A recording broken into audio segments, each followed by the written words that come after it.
बिस्मिल्लाहिर्रहमानिर्रहीम एंड अस्सलाम वालेकुम। Welcome to Skylan classroom.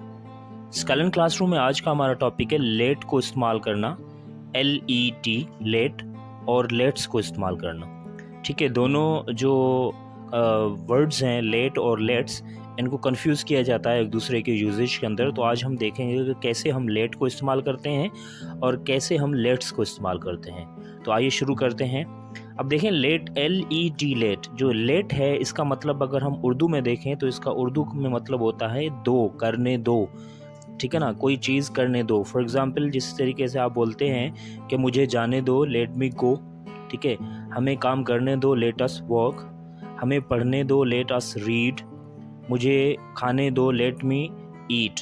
अब ये जो यूजेज है लेट का, ये लेट इसी सेंस के अंदर ही इस्तेमाल होता है।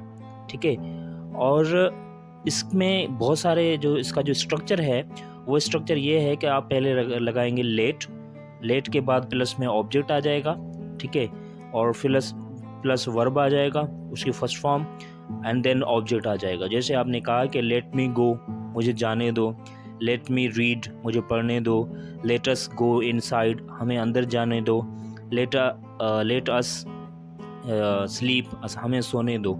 तो ये यूजेज होता है लेट का।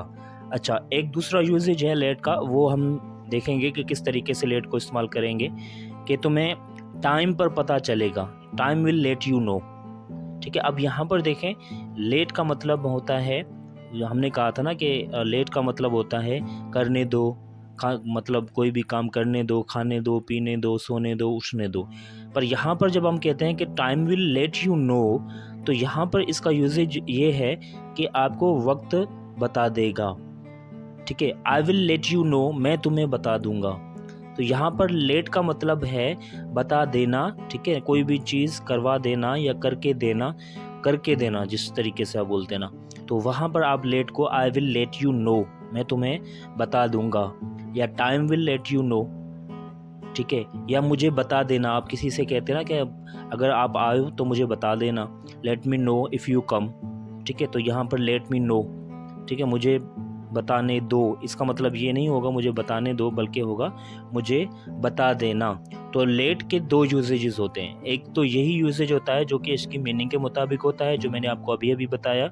ठीक है, दूसरा जो लेट का मतलब है वो इस तरीके से इस्तेमाल होगा जो मैंने आपको अब बताया कि I will let you know, मैं आपको बताऊंगा, या time will let you know, वक्त आपको बता देगा, या let me know if you come, let me know anything needed, अगर कोई चीज़ आपको ज़रूरत हो तो मुझे बताइएगा।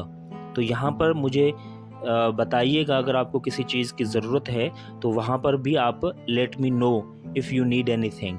ठीक है, तो यहाँ पर भी आप लेट को इस्तेमाल कर सकते हैं। तो लेट के बहुत ज़्यादा एग्जाम्पल्स जो हैं इसी तरीके दोनों इन यूजेजेस में मिलते हैं, जो मैंने आपको अभी अभी एग्जाम्पल्स दिए हैं दोनों के अंदर। एक तो मुझे जाने दो, लेट मी गो। ठीक है, और फिर time will let you know. अब दोनों के बहुत ज़्यादा यूजेजेस होते हैं, बहुत ज़्यादा इंग्लिश में बोले भी जाते हैं। हमें सिर्फ इनके स्ट्रक्चर्स समझने होंगे। जो स्ट्रक्चर्स मैंने आपको बताए हैं अभी, वही स्ट्रक्चर्स इसमें इस्तेमाल होते हैं। मैं एक मरतबा दोबारा इसको रिपीट करता हूँ। अगर फर्स्ट जो स्ट्रक्चर है मैंने आपको बताया था, उसमें आएगा पहले लेट, फिर प्लस में आएगा ऑब्जेक्ट, फिर वर्ब की first form and plus object आ जाएगा। ठीक है ना, लेट मी गो, आखिर में ऑब्जेक्ट आए ना आए वो इसका मतलब इशू नहीं है, मगर पहले लेट के बाद फ़ौरन बाद ऑब्जेक्ट आएगा। तो लेट मी गो, मुझे जाने दो। लेट अस रीड, हमें पढ़ने दो। लेट अस स्लीप, हमें सोने दो। लेट हिम गो, उसको जाने दो। Let him listen to the music, उसे म्यूज़िक सुनने दो। ठीक है, तो वहाँ पर आप लेट को इस्तेमाल कर रहे हैं। पर दूसरी जगह ये है कि I will let you know, मैं तुम्हें बताऊँगा।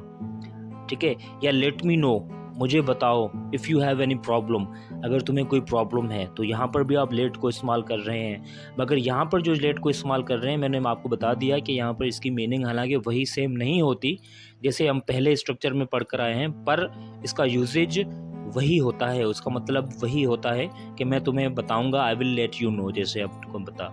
ठीक है जी। अच्छा, उसके बाद हम चलते हैं लेट्स पर। एक होता है लेट्स और दूसरा होता है लेट अस। जैसे लेट अस है, उसको कंफ्यूज नहीं कीजिएगा। अक्सर कन्फ्यूजन यहाँ पर यही होती है कि एक तो लोग लेट अस बोलते हैं और दूसरा बोलते हैं लेट्स। तो लेट अस जो है वो वही वाला यूसेज है जो मैंने आपको बताया, लेट अस गो, हमें जाने दो। तो वहाँ पर उसका मतलब बिल्कुल डिफरेंट है लेट्स से। लेट्स जो है वो उसका मतलब होता है आओ, ठीक है, आओ या चलो, ठीक है। जैसे आप कहते हैं कि आओ घूमने चलें, चलो घूमने चलें, तो यहाँ पर लेट्स को इस्तेमाल करेंगे, let's go for visit, let's go for a walk, let's go for the T, ठीक है। तो यहाँ पर लेट्स LETS जो यहाँ पर आता है, ठीक है, लेट्स इस्तेमाल होता है और इसका मतलब यही होता है कि आओ या चलो, ठीक है। किसी को आप जब एक किस्म की आप सजेशन दे रहे होते हैं या उसको कोई काम करने के लिए बोल रहे होते हैं या उसके साथ आप खुद को भी मिला लेते हैं, तो वहाँ पर आप इसको इस्तेमाल करते हैं लेट्स गो, ठीक है। तो यहाँ पर इसका यूजेज सिंपल है, लेट्स प्लस ऑब्जेक्ट वर्ब आ जाएगा डायरेक्ट, लेट्स के बाद फ़ौरन क्या आ जाएगा, वर्ब आ जाएगा, उसके बाद ऑब्जेक्ट हो जाएगा, ठीक है। जैसे let's go for a walk, let's go for a walk का मतलब है आओ चलो एक वॉक के लिए या घूमने के लिए चलें। Let's go for a party, आओ पार्टी करने के लिए चलें। Let's go for a drink, आओ एक मतलब ड्रिंक या जूस वगैरह पीने के लिए चलें। तो यहाँ पर लेट्स को इस्तेमाल किया जाता है। अच्छा, LET और एपोस्ट्रॉफी एस, ठीक है, ये लेट्स इस्तेमाल होता है। वैसे LETS इस्तेमाल नहीं होता, LET एपोस्ट्रॉफी एस। लेट और लेट्स के और एग्जाम्पल्स जो हैं आप लोगों के साथ में शेयर कर रहा हूँ।